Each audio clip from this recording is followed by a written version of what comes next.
بسم اللہ الرحمن الرحیم نحمده ونصلی علی رسولہ الکریم سیرت النبی صلی اللہ علیہ وسلم قدم بقدم۔ چیپٹر نمبر 1، زمزم کی کھدائی۔ حضرت ابراہیم علیہ السلام کے بیٹے حضرت اسماعیل علیہ السلام کے 12 بیٹے تھے۔ ان کی نسل اس قدر ہوئی کہ مکہ مکرمہ میں نہ سما سکی اور پورے حجاز میں پھیل گئی۔ ان کے ایک بیٹے کیدار کی اولاد میں ایک شخص عدنان ہوئے۔ عدنان کے بیٹے معد اور پوتے کا نام نزار تھا۔ نزار کے 4 بیٹے تھے، ان میں سے ایک کا نام مضر تھا۔ مضر کی نسل سے قریش بن مالک پیدا ہوئے، یہ فہر بن مالک بھی کہلائے۔ قریش کی اولاد بہت ہوئی، ان کی اولاد مختلف قبیلوں میں بٹ گئی۔ ان کے اولاد میں سے قصی نے اقتدار حاصل کیا۔ قصی کے آگے 3 بیٹے ہوئے، ان میں سے ایک عبد مناف تھے، جن کی اگلی نسل میں ہاشم پیدا ہوئے۔ ہاشم نے مدینہ کی ایک سردار کی لڑکی سے شادی کی۔ ان کے ہاں ایک لڑکا پیدا ہوا، اس کا نام شیبہ رکھا گیا۔ یہ پیدا ہی ہوا تھا کہ ہاشم کا انتقال ہو گیا۔ ان کے بھائی مطلب مکہ کے حاکم ہوئے۔ ہاشم کا بیٹا شیبہ مدینہ منورہ میں پرورش پاتا رہا۔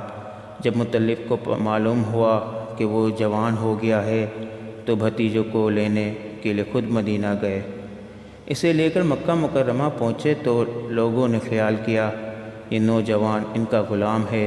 مطلب نے لوگوں کو بتایا یہ ہاشم کا بیٹا اور میرا بھتیجا ہے۔ اس کے باوجود لوگوں نے اسے مطلب کا غلام ہی کہنا شروع کر دیا۔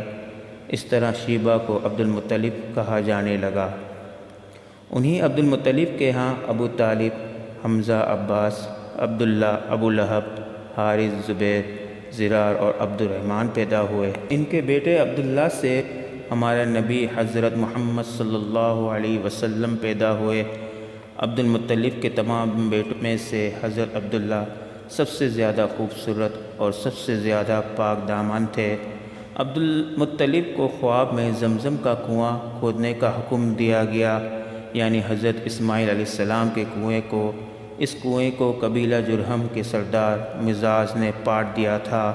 قبیلہ جرہم کے لوگ اس زمانے میں مکہ کے سردار تھے، بیت اللہ کے نگران تھے۔ انہوں نے بیت اللہ کی بے حرمتی شروع کر دی۔ ان کا سردار مزاج بن عمرو تھا، وہ اچھا آدمی تھا۔ اس نے اپنے قبیلے کو سمجھایا کہ بیت اللہ کی بے حرمتی نہ کرو، مگر ان پر اثر نہ ہوا۔ جب مزاج نے دیکھا کہ ان پر کوئی اثر نہیں ہوتا تو قوم کو اس کے حال پر چھوڑ کر وہاں سے جانے کا فیصلہ کیا۔ اس نے تمام مال و دولت، تلواریں اور زرہیں وغیرہ خانہ کعبہ سے نکال کر زمزم کے کنویں میں ڈال دی اور مٹی سے اس کو پاٹ دیا۔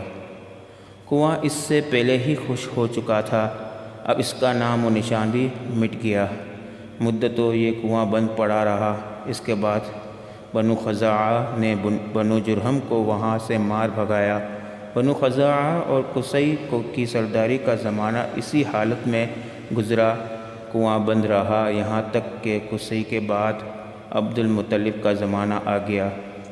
انہوں نے خواب دیکھا، خواب میں انہیں زمزم کے کنویں کی جگہ دکھائی گئی اور اس کو کھودنے کا حکم دیا گیا۔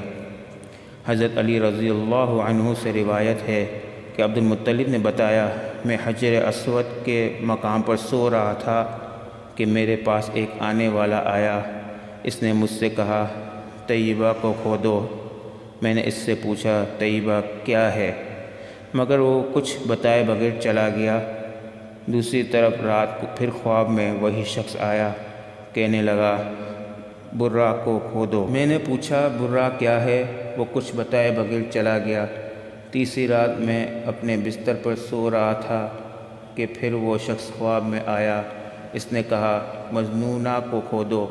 میں نے پوچھا مجنونہ کیا ہے، وہ بتائے بغیر چلا گیا۔ اس سے اگلی رات میں پھر بستر پر سو رہا تھا کہ وہی شخص پھر آیا اور بولا زمزم کو کھودو۔ میں نے اس سے پوچھا زمزم کیا ہے، اس بار اس نے کہا زمزم وہ ہے جس کا پانی کبھی ختم نہیں ہوتا، جو حاجیوں کے بڑے بڑے مجموعوں کو سیراب کرتا ہے۔ عبد المطلب کہتے ہیں میں نے اس سے پوچھا یہ کنواں کس جگہ ہے؟ اس نے بتایا جہاں گندگی اور خون پڑا ہے اور کوا اٹھونگے مار رہا ہے۔ دوسرے دن عبد المطلب اپنے بیٹے حارث کے ساتھ وہاں گئے۔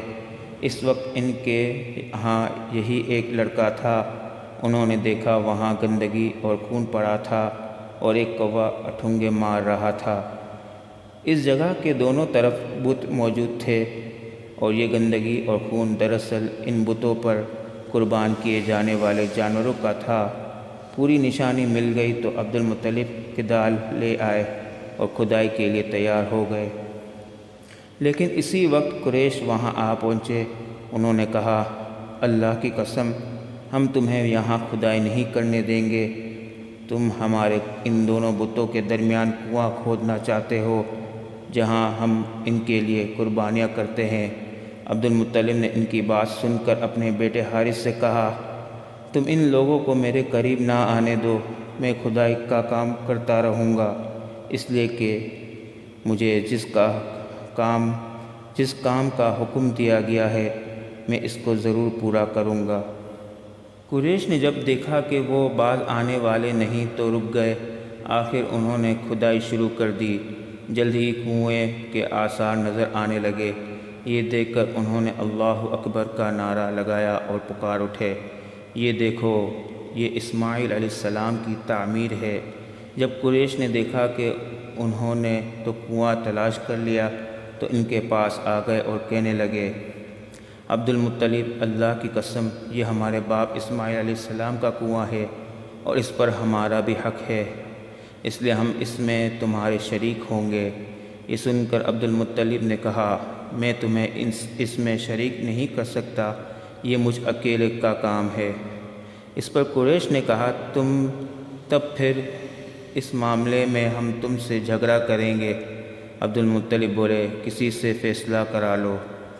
انہوں نے بنو سعد ابن حزیم کی کہنا سے فیصلہ کرانا منظور کیا۔ یہ کہنا ملک شام کے بالائی علاقے میں رہتی تھی۔ آخر عبد المطلب اور دوسرے قریش اس کی طرف روانہ ہوئے۔ عبد المطلب کے ساتھ اب مناف کے لوگوں کی ایک جماعت تھی، جبکہ دیگر قبائلی قریش کی بھی ایک جماعت ساتھ تھی۔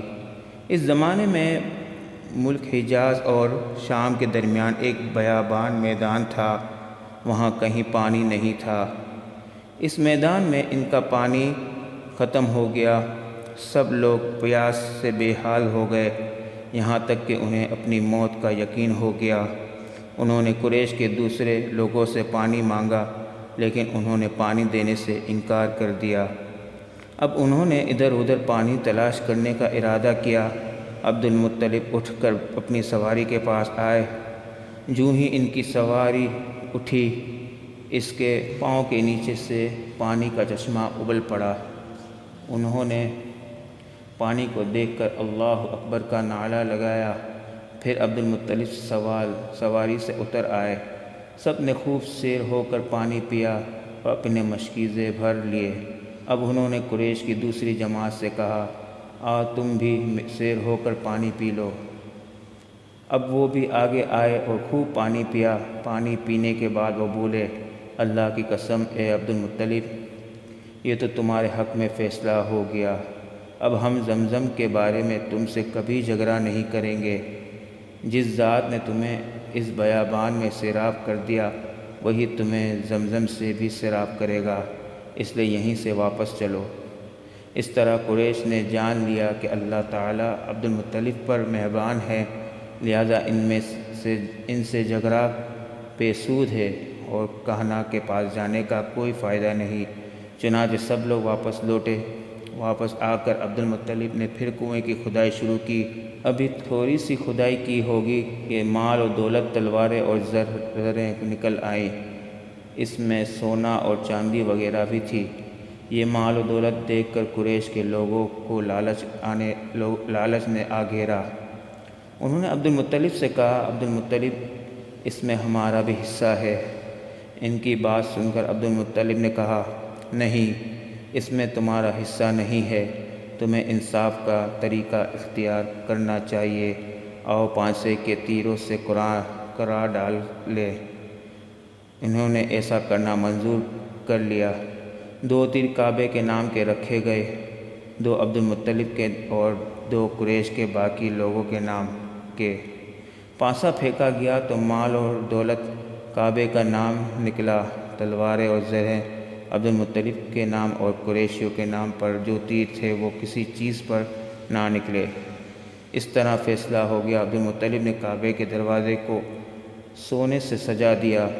زمزم کی کھدائی سے پہلے عبد المطلب نے دعا مانگی تھی کہ اے اللہ، اس کی کھدائی مجھ پر آسان کر دے، میں اپنا ایک بیٹا تیرے راستے میں ذبح کروں گا۔